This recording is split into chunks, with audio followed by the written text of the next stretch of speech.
Hello student, मैं आपके लिए अब सेकेंड पार्ट्स पॉलिनोमियल्स का लेकर के आ गया हूँ। जैसे आपको फर्स्ट पार्ट में मैंने पढ़ाया, बहुत बेहतरीन तरीके से मैंने आपको एक्सप्लेन किया पॉलिनोमियल्स के बारे में, सब कुछ आपको समझ में आ गया बढ़िया से। ठीक वैसे ही अब सेकेंड पार्ट्स आपके लिए लेकर के आ गया हूँ और पॉलिनोमियल्स का अब यहाँ से जो पार्ट शुरू हो रहा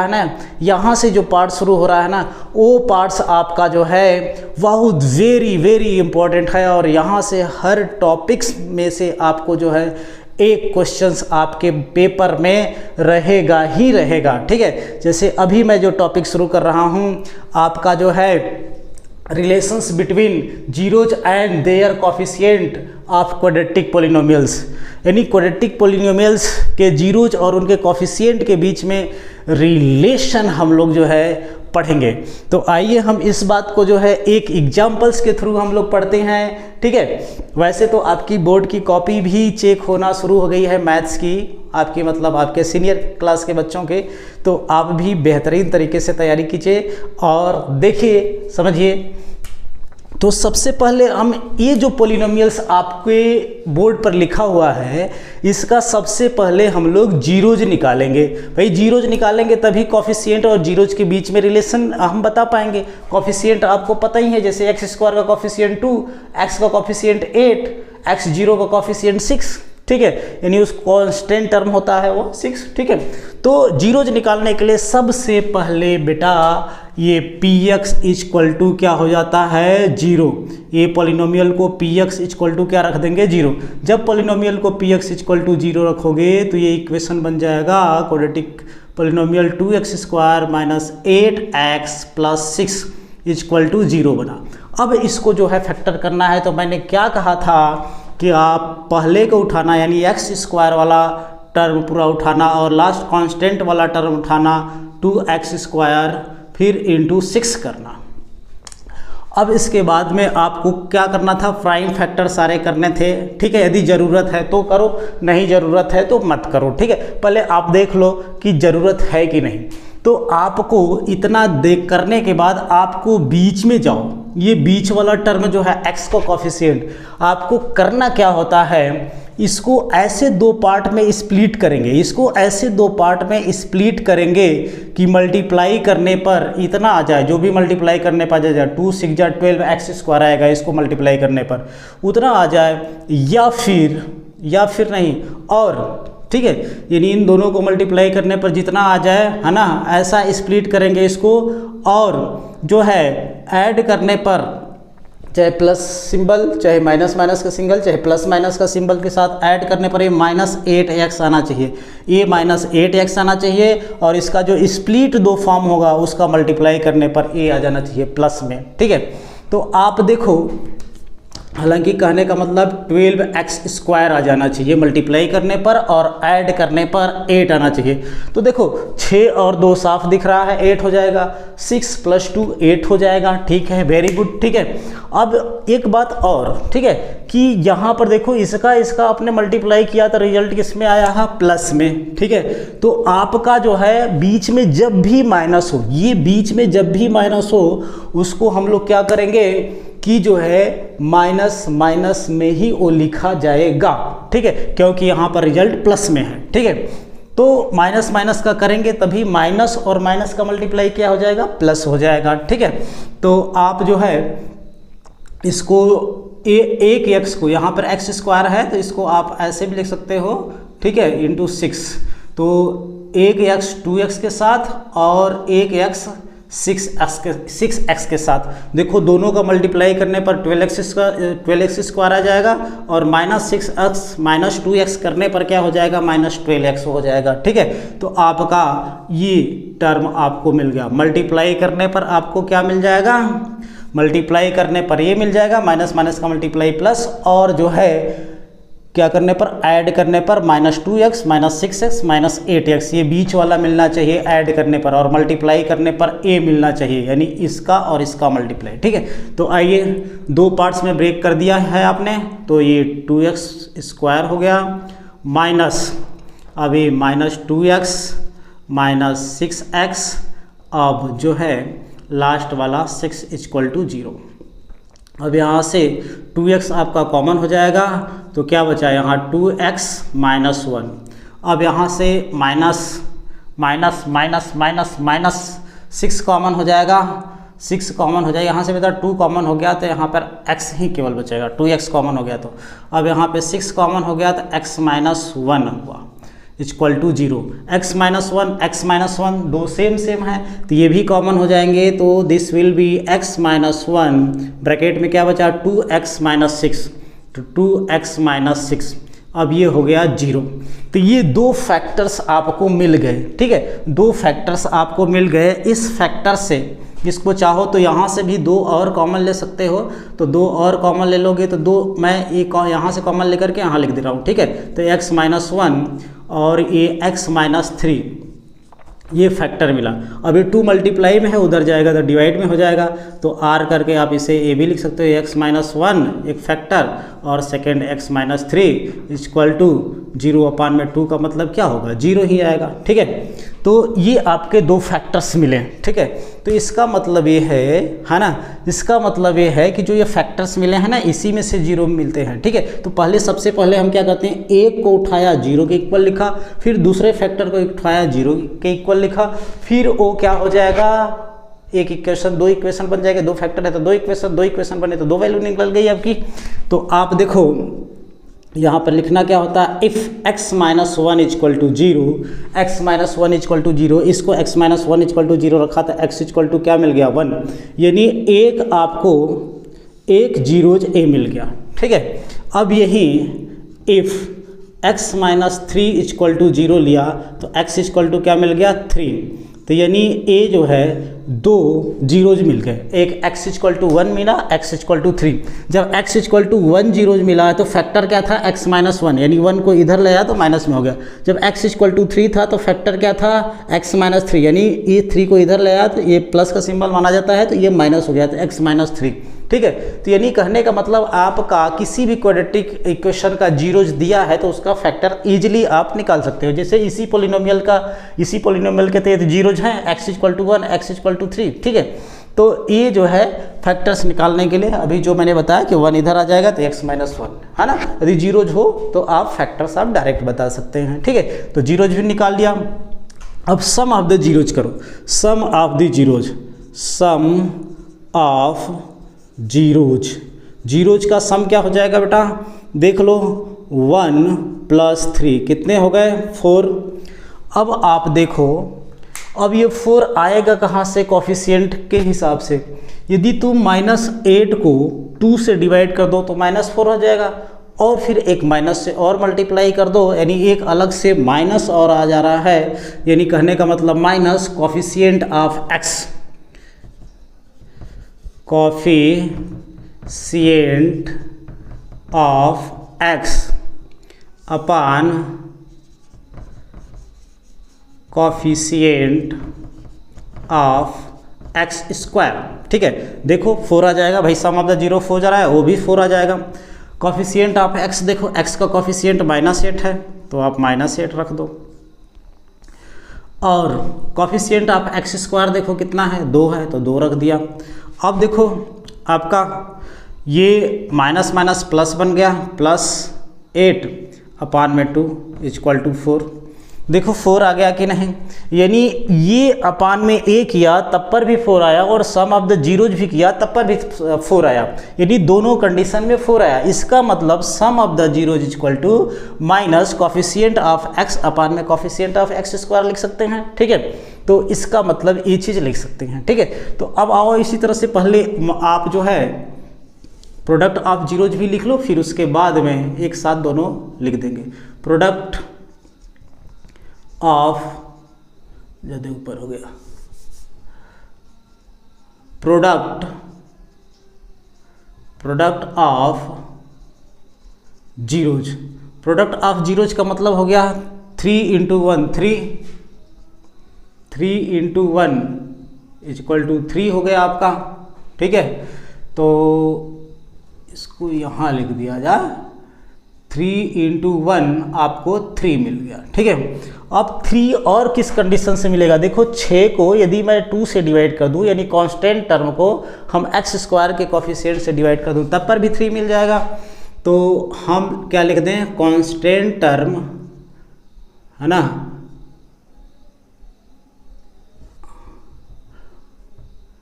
आर लिख दो, are constant term upon coefficient of x square. ठीक है, तो कांस्टेंट टर्म में क्या है बेटा, 6 है, तो 6 लिख दिया। एक्स स्क्वायर का कोफिशिएंट क्या है, 2 है, तो 2 लिख दिया। तो यानी इस कंडीशन में भी आपको 2 3 जा 6, 3 मिल गया। तो यानी प्रोडक्ट ऑफ जीरोज भी 3 मिला और कोफिशिएंट कांस्टेंट टर्म अपॉन में कोफिशिएंट ऑफ एक्स स्क्वायर जब किया, कांस्टेंट टर्म 6 था तो 6 लिख दिया, कोफिशिएंट ऑफ एक्स स्क्वायर 2 था तो 2 लिख दिया डिनोमिनेटर में, तो ये डिवाइड किया तो भी 3 मिल गया।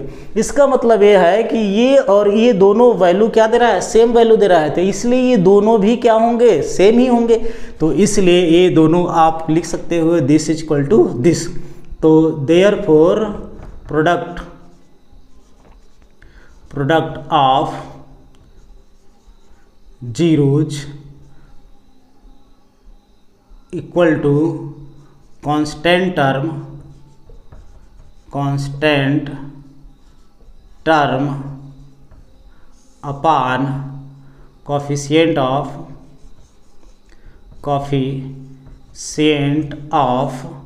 एक्स स्क्वायर, ये हो गया आपका। ठीक है, ये सेकेंड टॉपिक जो है ये है find the quadratic polynomials if alpha and beta, यानी zeros have been given.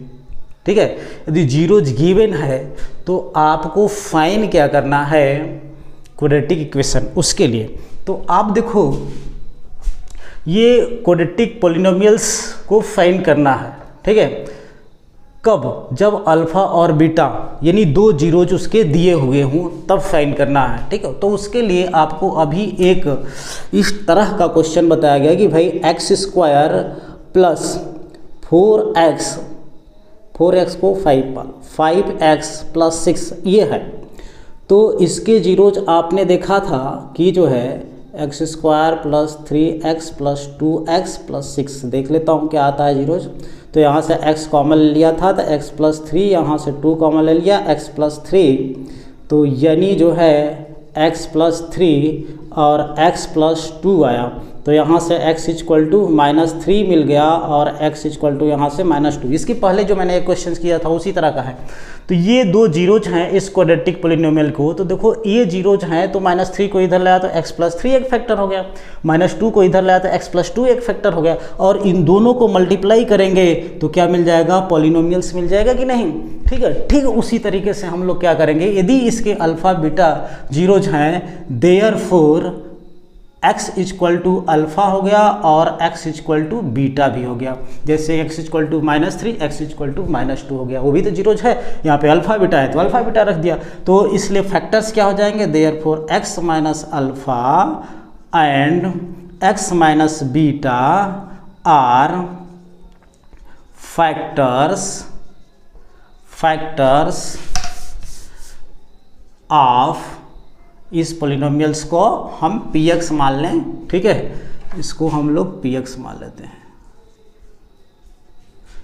px polynomial को px एक डिनोट करने का सिंबल है पोलिनोमियल को, और कुछ नहीं, घबराना नहीं है। ठीक है, तो अब देखो इन दोनों का, जैसे यहाँ पे बताया था कि मल्टीप्लाई करने पर वो पोलिनोमियल मिल जाएगा, तो वैसे इनको भी मल्टीप्लाई करने पर एक पोलिनोमियल्स मिल जाएगा, यानी x माइनस अल्फ़ा और x माइनस बीटा। ठीक है, इन दोनों को मल्टीप्लाई कर दे तो क्या ये पोलिनोमियल मिल जाना चाहिए। ठीक है, जैसे यहाँ पर 2 जीरोज था तो उन दोनों 2 फैक्टर्स मिले थे और दोनों फैक्टर्स को मल्टीप्लाई कर दिया था, वो पोलिनोमियल मिल गया था। तो उस पोलिनोमियल्स को ये इसके जगह पे मैंने इसका नाम px लिख दिया, तो हम यहाँ पे px लिख सकते हैं।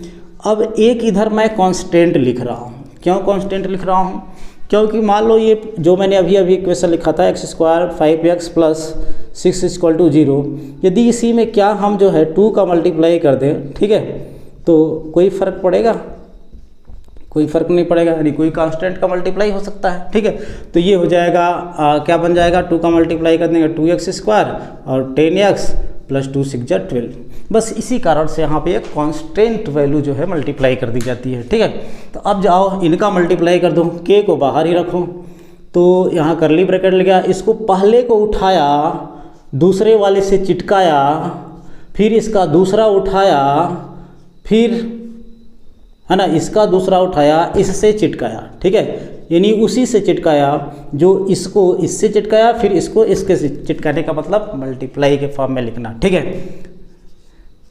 अब ये हो गया px। अब x का मल्टीप्लाई x में कर दो तो x² x इंटू x² और बीटा में कर दो तो बीटा x हो गया, और माइनस अल्फ़ा के x में कर दो तो अल्फ़ा x हो गया, और minus alpha into minus beta कर दो तो अल्फ़ा इंटू बीटा हो गया। ठीक है, इक्वल टू px। अब यहाँ सा थोड़ा सा सजाओ और सवारो, तो आप माइनस कॉमन ले लो, तो यहाँ बीटा प्लस अल्फ़ा और x बाहर लिख दिया। ठीक है, और यहाँ अल्फ़ा प्लस बीटा है। यानी आपका जो है एक पोलिनोमियल px, ठीक है, एक पोलिनोमियल px जो है बन गया।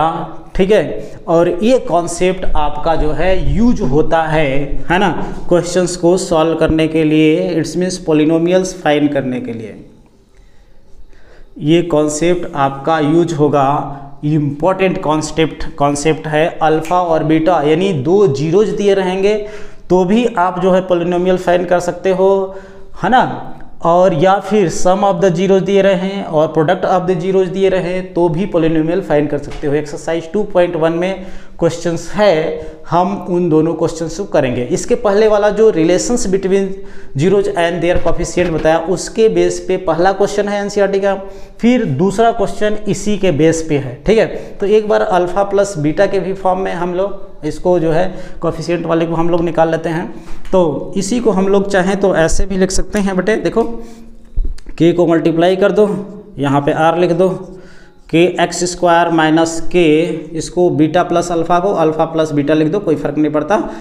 2 + 3 करो चाहे 3 + 2 करो, आएगा 5 ही, है ना, 6 नहीं आ जाएगा। ठीक है, तो k alpha beta equal to px की जगह देखो ax² है, ये वाला polynomial ax² plus bx plus c। अब देखो comparing the coefficient, comparing each coefficient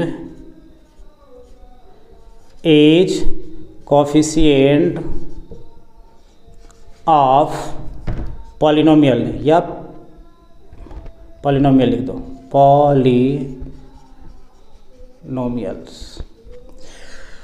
तो ईच कोफिशिएंट को हम जो है कंपेयर करें तो देखो हमें क्या मिल रहा है, क्या क्या मिल रहा है। x² के कोफिशिएंट को x² से कंपेयर करें तो हमें a इक्वल टू क्या मिल रहा है, k, तो a इक्वल टू k मिल गया, इसको इक्वेशन 1 दे दो।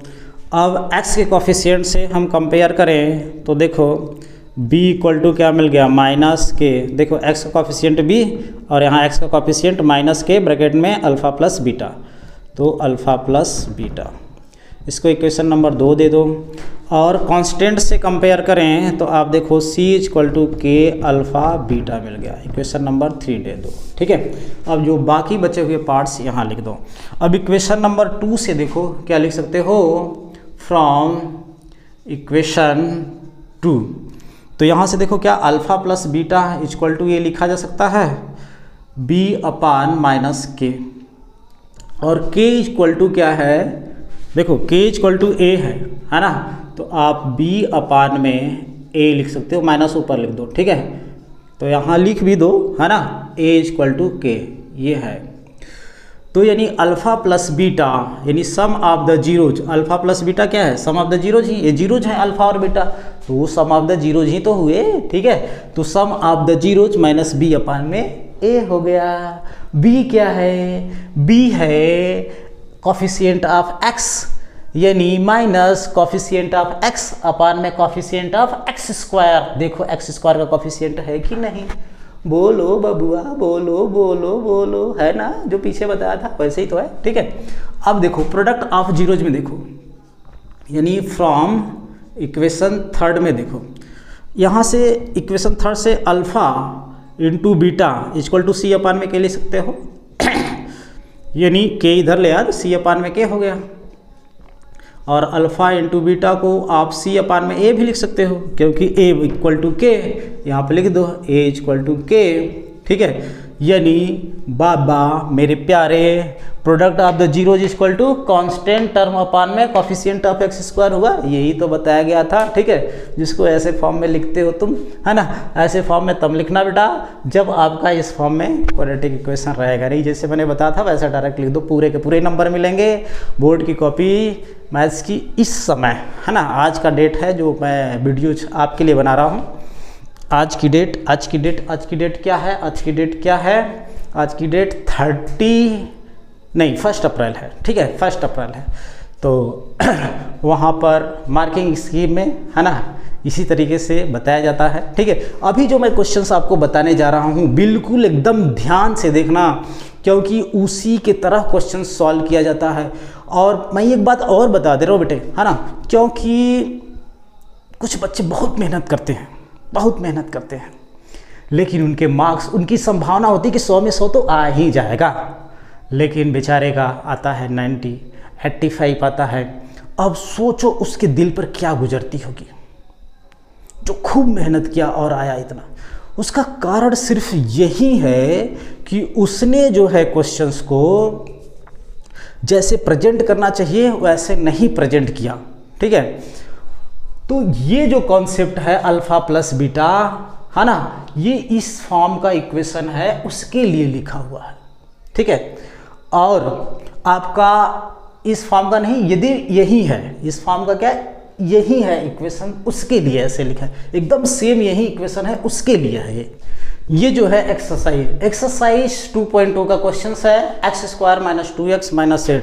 देखिए इसमें क्या करना है, इस क्वेश्चन में आपको जीरोज फाइंड करना है, find the zeros and verify the relationship between zeros and the coefficient और जीरोज के बीच में रिलेशंस आपको वेरीफाई करना है। ठीक है, तो जैसे क्वेश्चन बता रहा हूँ मैं अभी जस्ट, उसी तरीके से आपको पेपर में भी प्रेजेंट करना है। ठीक है, देखो 100 में 100 पाओगे, वैसे प्रेजेंट करोगे, क्योंकि हम लोग कॉपी चेक कर रहे हैं तो देख रहे हैं। ठीक है, कि मार्किंग स्कीम कैसी होती है, किस तरीके से क्वेश्चन को प्रेजेंट करना चाहिए, और सीबीएसई बोर्ड किस तरह से चाहता है क्वेश्चन को प्रेजेंट करने के लिए। ठीक है, तो आइए देखिए ये पहला क्वेश्चन है। ठीक है, तो सबसे पहले हम लोग इसका जीरोज फाइंड करेंगे। क्या फाइंड करेंगे? जीरोज फाइंड करेंगे।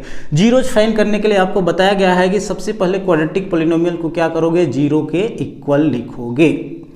क्वाड्रेटिक पॉलिनोमियल को 0 के इक्वल लिखा जाएगा यदि जीरोज फाइंड करना है तो। ठीक है, इसके बाद में कहा गया है आपको कि एक्स स्क्वायर, यहाँ रफली वर्क है, एक्स स्क्वायर और ये -8, यानी ये वाला और ये वाला दोनों को क्या करेंगे, मल्टीप्लाई करेंगे। ठीक है, मल्टीप्लाई करने पर इसको क्या करेंगे और इसको क्या करेंगे, और ब्रेक कर देंगे। पहले इसको लिख लो -8x²। ठीक है, तो इसको थोड़ा सा ब्रेक करें तो x इंटू एक्स स्क्वायर को, और इसको ब्रेक करें तो -2 इंटू 2 इंटू 2, है ना, चाहे तो तीनों भी माइनस में लिख दें, ज़रूरत होगी तो लिखेंगे, नहीं ज़रूरत होगी तो कोई ज़रूरत नहीं है। ऐसे लिख सकते हैं इसको, आप जो है इसको ऐसे लिख सकते हो। ठीक है, मतलब कि ये पूरे टर्म को यहाँ से यहाँ तक को ऐसे लिख सकते हो।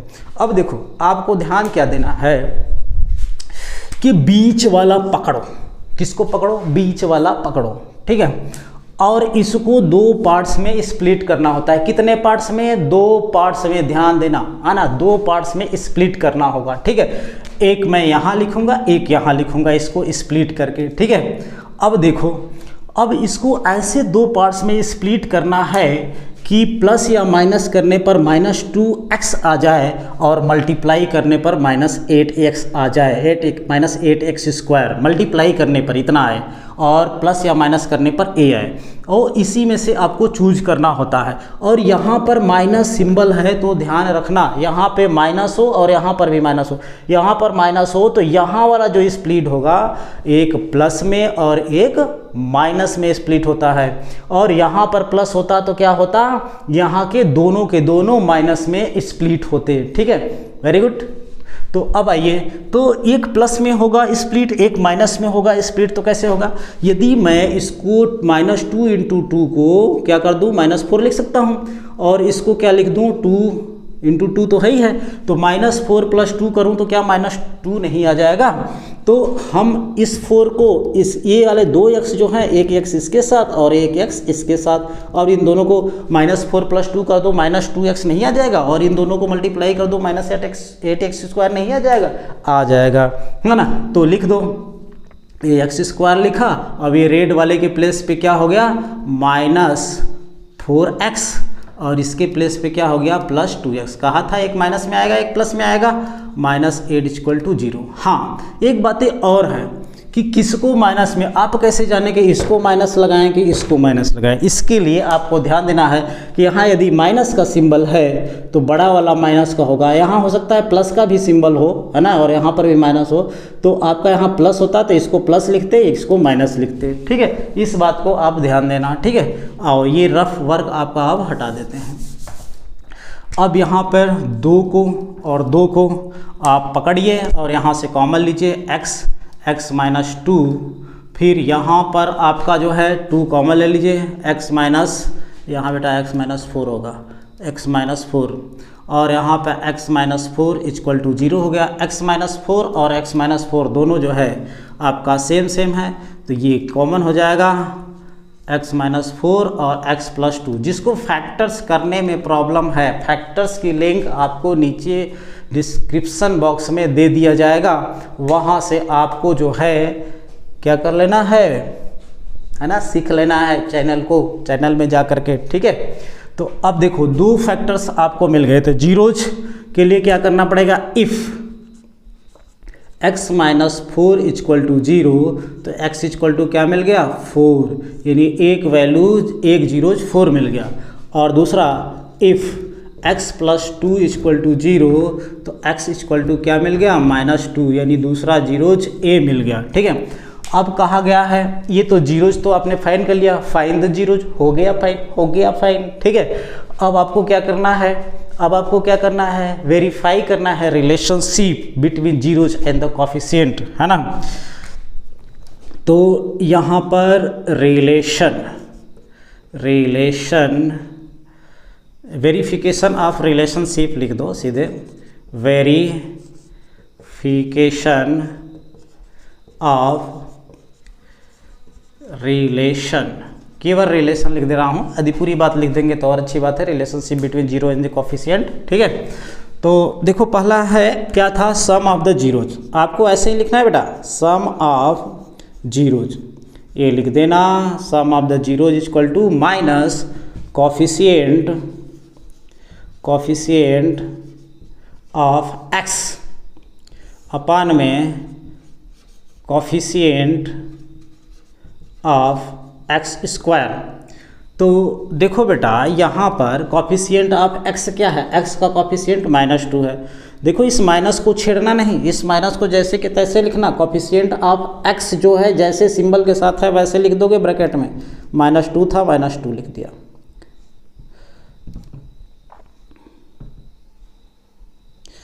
अब कोफिशिएंट ऑफ x² क्या है, यहाँ पे कुछ नहीं है, तो मैंने बताया था 1 होता है, छुपा रहता है चुप करके, ठीक है? तो 1 हो गया।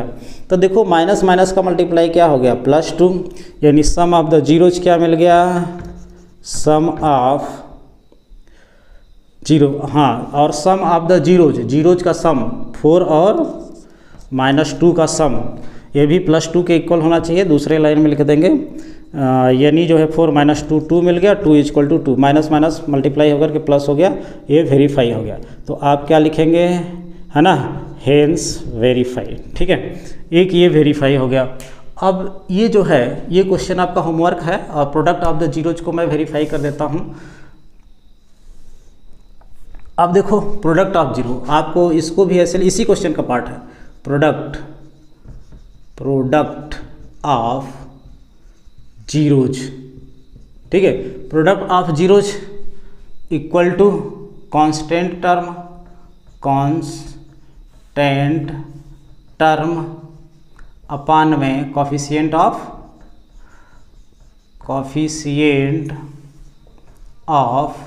एक्स स्क्वायर, ठीक है। तो प्रोडक्ट ऑफ जीरोज क्या है 4 और -2, तो 4 और -2 का मल्टीप्लाई कर दो, और कांस्टेंट टर्म क्या है -8, तो -8 लिखो, और एक्स स्क्वायर का कोफिशिएंट क्या है 1, तो 1 लिखो। देखो -8 = -8 आ गया ना, हेंस वेरीफाई। ऐसे क्वेश्चंस को करोगे, इतना करके आओगे, तुम्हारा एक क्या 0.5 भी कोई मार्क्स नहीं कर सकता है। 2 का है तो 2 मिलेगा, 3 का है तो 3 मिलेगा, ठीक है। तो ध्यान रखना, जितने मार्क्स का होगा उतने पूरे मार्क्स आपको मिलेंगे। बहुत ज़्यादा लंबा चौड़ा लिखने की ज़रूरत नहीं है, आपको ऐसे ही प्रेजेंट करके आना है एकदम, ठीक है।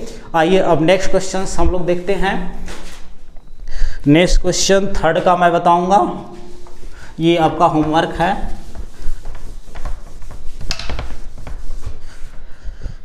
थर्ड का क्वेश्चन है आपका 6x² - 3 - 7x। अब ये क्वेश्चंस देखो, अब ये क्वेश्चंस बेटा स्टैंडर्ड फॉर्म में नहीं लिखा हुआ है, ये स्टैंडर्ड फॉर्म में नहीं लिखा है। तो स्टैंडर्ड फॉर्म जो है पावर जो है डिक्रीजिंग ऑर्डर में हो या इंक्रीजिंग ऑर्डर में हो, ऐसा लिखा जाता है। तो स्टैंडर्ड फॉर्म इसका लिख लेंगे पहले, स्टैंडर्ड फॉर्म। स्टैंडर्ड फॉर्म क्या है, पहले x² वाला, फिर x वाला -7x, फिर -3, ये हो गया स्टैंडर्ड फॉर्म आपका, ठीक है। अब स्टैंडर्ड सारी दुनिया स्टैंडर्ड में जी रही है, तो तुम क्यों बिना स्टैंडर्ड कराओगे, ठीक है। और बस जब ये स्टैंडर्ड फॉर्म हो गया तो इसको आपको मैंने क्या बताया था, इसको उठाओ सिंबल के साथ, इसको उठाओ सिंबल के साथ, ठीक है। रफली वर्क कर देते हैं, 6x² × -3, ठीक है। मल्टीप्लाई कर, पहले ये फैक्टर्स करो, यहाँ x² है, 2 × 3 कर दिया 6 को, क्योंकि 6 और 3 में कोई कॉम्बिनेशन नहीं बन रहा है कि 7 आ जाएगा, तो आगे करना पड़ेगा, ठीक है। 6 + 3 करो, चाहे 6 - 3 करो, चाहे दोनों को -6 कर दो, तब वो नहीं 7 आएगा, ठीक है। तो इसलिए आगे फैक्टर्स आपको करना पड़ेगा, x² × -3। अब देखो यहाँ पे कॉम्बिनेशन, 3 का -3 से करा -9, हुआ कि नहीं, बोलो रे बबुआ, बोलो हीरा, ठीक है। 3 को -3 से करा -9, हुआ कि नहीं, हुआ, वेरी गुड। और ये 2 देखो, 2 और -9 करो दोनों को, है ना, 2 - 9 करो, -7 आएगा कि नहीं, बोलो बाबू बोलो, आएगा नहीं, है ना, तो आ गया। अब ये जो x² जो लिखा हुआ है, इसको x × x लिख दिया जाए, ठीक है। तो एक x इसके साथ और एक x इसके साथ, a वाला x इसके साथ, a वाला x इसके साथ, तो देखो 2x - 9x -7 दे देगा, और 2x × -9x तुमको ये 6 × 3 = 18, यानी -18x² आ जाएगा कि नहीं, 2 × 9 = 18, -19x² आ जाएगा कि नहीं, ठीक है। यानी इन दोनों को प्लस करने पर a आ गया, और इन दोनों को प्रोडक्ट करने पर a आ जाना चाहिए, तो आ ही गया। तो अब ब्रेक कर दो, तो यहाँ से शुरू करते हैं, है ना। 6x² - 7x -3, 6x² - 7 को हम ये लिख रहे हैं, +2x - 9x -3, और ये भी मैंने बताया था कि जीरोज फाइंड करने के लिए इसको जीरोज के इक्वल लिख देते हैं, ठीक है। तो अब यहाँ से मैंने कहा था कि आप जो है, अब ये 4 बन गए, तो 2-2 का पेयर बना लो, और 2-2 को क्या कर दो, कॉमन ले लो। यहाँ से 2x कॉमन हो जाएगा, तो यहाँ 3x + 1 बचा, देखो 3x + 1 बचेगा, 2x बाहर निकल गया। तो अब यहाँ से क्या कर लो, -3 कॉमन ले लो, तो 3 × 3 = 9, तो 3x + 1 हो गया, = 0। 3x + 1, 3x + 1, a आपका क्या हो जाएगा, कॉमन। 2x - 3 आपका एक फैक्टर मिल गया, 2 फैक्टर ये मिल गए, ठीक है। तो अब जीरो फाइंड करने के लिए क्या करोगे, एक बार इसको 0 के इक्वल, एक बार इसको 0 के इक्वल आ जाएगा, ठीक है। तो if 3x + 1 = 0, है ना, therefore 3x = -1, तो x = -1/3 मिल गया, ठीक है। अब देखो if, अब इसको 0 करो, 2x - 3 = 0, तो 2x = 3, तो x = क्या मिल गया, 3/2 मिल गया, ठीक है। तो ये आपके 2 जीरोज मिल गए, ठीक है। अब वेरिफिकेशन कर लो रिलेशनशिप, इसको मिटा दो। तो वेरिफिकेशन यहाँ कर दे रहा हूँ, ठीक है। वेरिफिकेशन है ना, ऑफ रिलेशन केवल लिखा हूँ, ठीक है। वेरिफिकेशन ऑफ रिलेशन, तो रिलेशन क्या है, sum of the zeros, formula लिख लेना बेटा, है ना। सम, ये लाइन खींच लो, sum of zeros equal to क्या होता है, sum of the zeros equal to minus coefficient of x upon coefficient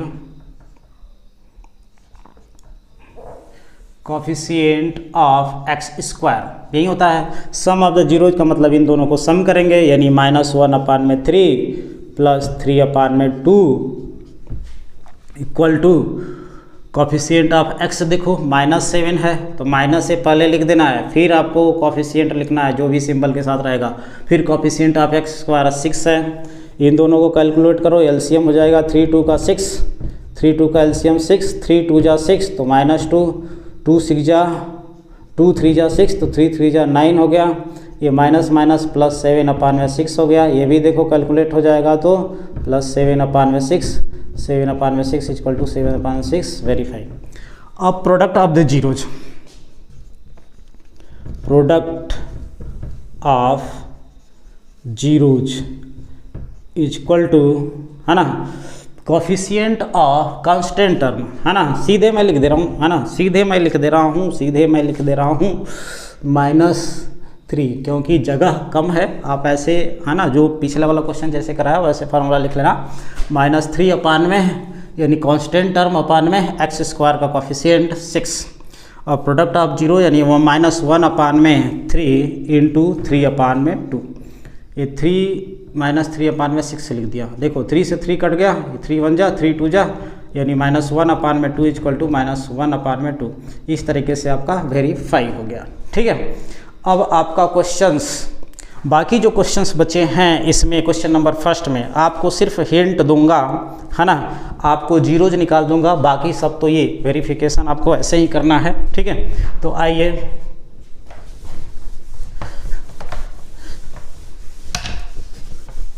जैसे क्वेश्चन नंबर इसका फोर्थ का देखो बेटा, फोर्थ का क्या है, 4u² प्लस 8u, ठीक है। इधर कांस्टेंट टर्म नहीं दे रखा है इसमें तो उसको जीरो समझ लेंगे।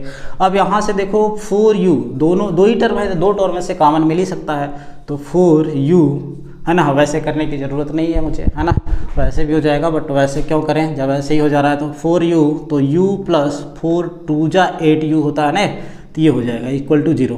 तो एक फैक्टर इसको लिख लोगे, इफ़ 4u इक्वल टू 0 तो u इक्वल टू 0/4 यानी 0 मिल गया, एक 0 आपको 0 मिल गया।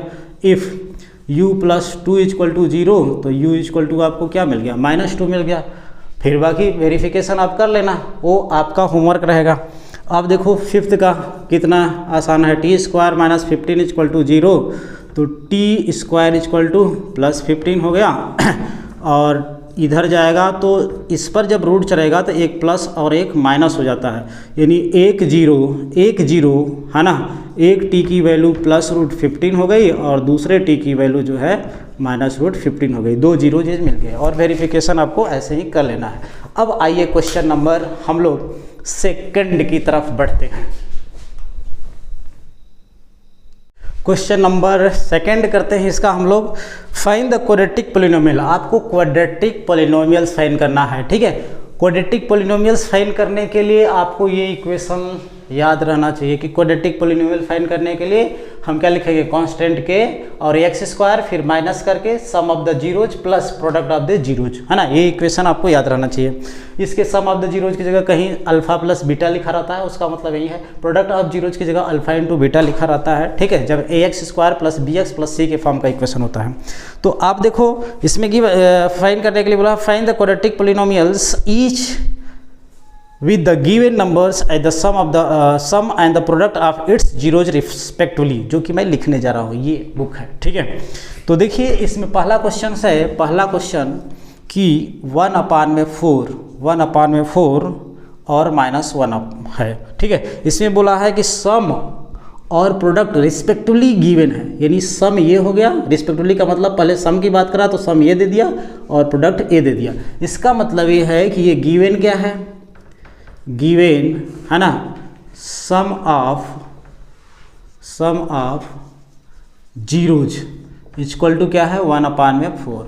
प्रोडक्ट ऑफ जीरो क्या गिवन है, product of zeros equal to -1। तो क्या करना है, क्या करना है, अरे कुछ नहीं करना है, ये वैल्यू उठा के यहाँ रख दो, हो गया पोलिनोमियल। बस इतनी सी तो बात करना है यार, है ना, परेशान हो जाते हो। और इससे क्वेश्चंस जो है अगली बार पुटअप होने की संभावना ज़्यादा है। ठीक है, तो आ जाओ, देयरफॉर पोलिनोमियल px जो प्रिपेयर होगा के x², some of the zeros क्या दिया है 1/4, तो 1/4 लिख दिया। ठीक है, और फिर आपका यहाँ पे x भी होता है, x नहीं लिखा गया है। ठीक है, फिर उसके बाद में plus product of the zeros यानी 1/4 है ना, इंटू -1। हाँ, ये हो जाएगा। अब इसके बाद में आपको क्या करना है, थोड़ा सिंप्लीफाई कर दो कि x², ये ऐसे ले लो एलसीएम। ठीक है, तो ये 4 हो गया, तो 4x² माइनस x, और ये माइनस प्लस का मल्टीप्लाई होकर के माइनस आ जाएगा, -1, ये हो गया। तो 4x² माइनस x -1 ही आएगा। ये क्वेश्चन पूछा है, find the quadratic polynomial each of the given numbers as sum and the product of the zeros. अब जीरोज की बात करा है ना, इसके जीरोज दे रखे हैं, है ना, तो ये पोलिनोमियल्स आपका तो ये हो गया, है ना। जीरोज की बात हुई तो px की जगह पे जब जीरोज लिख देंगे तो हमारा क्या हो जाएगा, r करके 4 का मल्टीप्लाई करें 0 × 4 के 4x² माइनस x -1, ये तो 0 हो ही गया, के 4x² माइनस x -1। अब k का भी मल्टीप्लाई कर दो, इधर डिवाइड हो जाएगा, आएगा तो, यानी 4x² माइनस x -1, यानी इसको r करके लिख सकते हैं, इसको इधर लिख दें तो 4x² minus x -1 equal to 0, ये हो गया।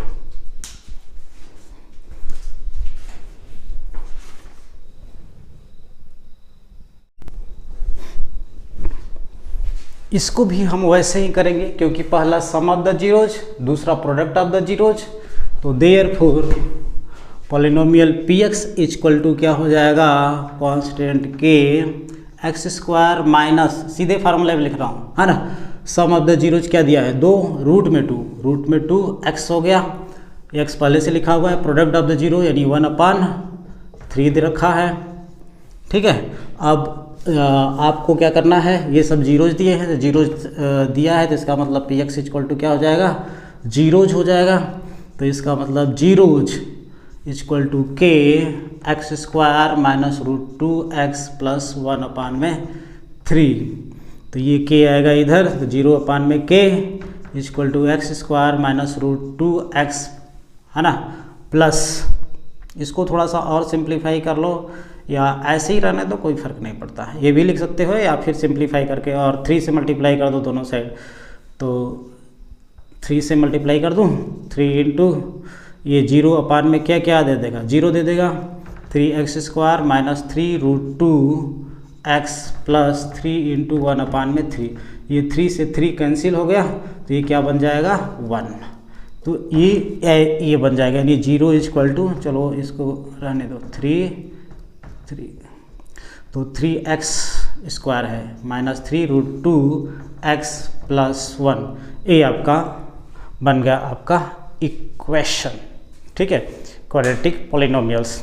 तो इस तरीके से आप जो है सारे क्वेश्चंस जितने भी बचे हैं, और इधर है ना आपका 4 क्वेश्चंस जो है होमवर्क दे रहा हूँ, कुछ है नहीं, सिर्फ इसमें रखना है, एटलीस्ट कम से कम रख भी दोगे ना ये, तो आप मैक्सिमम नंबर पा जाते हो। ठीक है, हम टॉपर बच्चों की तो नहीं कर रहे हैं, लेकिन जो है जो एवरेज 80, 85, 90 वो तो उसमें आ जाएंगे, उनको तो पूरा नंबर मिल ही जाएगा। लेकिन जो टॉपर है प्रॉपर तरीके से अपना करेंगे, जैसे मैंने ये कराया है ना, जिसको 100 में 100 श्योरिटी के साथ आना ही है ना।